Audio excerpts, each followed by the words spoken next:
По СДСМ и ДУИ тврдат дека постојат незадоволни функционери од македонскиот политички блок кои сакаат да го напуштат владеачкото мнозинство, иако како што велат интегративците не мора да значи дека промените би почнале директно од собрание, туку тоа може да се случи и во останатите институции. Сепак одговарајќи на новинарски прашања на оваа тема велат дека нема да ги изненадат било какви евентуални промени и во пратеничките групи, но тврдат ДУИ е стабилна. Мислам тоа се одвива во дискусијата во македонскиот блок на политичките партии и реално не сакам да навлегувам во таа тема, но дека има одредени не само пратеници и активисти и членови високи функционери на партиите што се дел од власта, што кажуваат незадоволство према работата на ова гарнитура, имат многу, а дали ќе преминува некој, тоа е лична и персонална одлука на секој човек.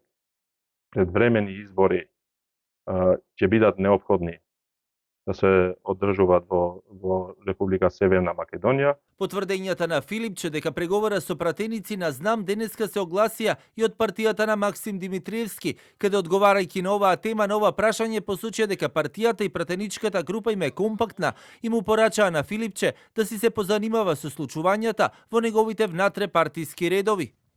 Не би шпекулирал околу тоа, времето ќе покаже, но пратеничката група на Движење Знам продолжува да работи унифицирано и согласно нашите идеолошки, програмски определби и програмските определби на владата. СДСМ треба да се погрижи за својата пратеничка група и тоа колку пратениците од таа пратеничка група навистина се лојални на политиките на сегашното раководство на СДСМ. Од ВМРО ДПМН пак и денеска во контекст на најавите од Бихачка за евентуално проширување на пратеничката група на СДСМ, велат дека и оние пратеници кои останале со Филипче тонат и дека тој само ги продолжувал политиките на екс-лидерот на партијата и премиер Заев.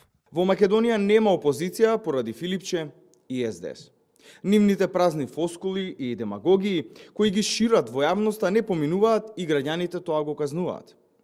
Реформи, дистанцирање и оградување од Заев и Филипче, токму ова му е потребно на СДС за да биде конструктивна, легитимна и кредибилна опозиција.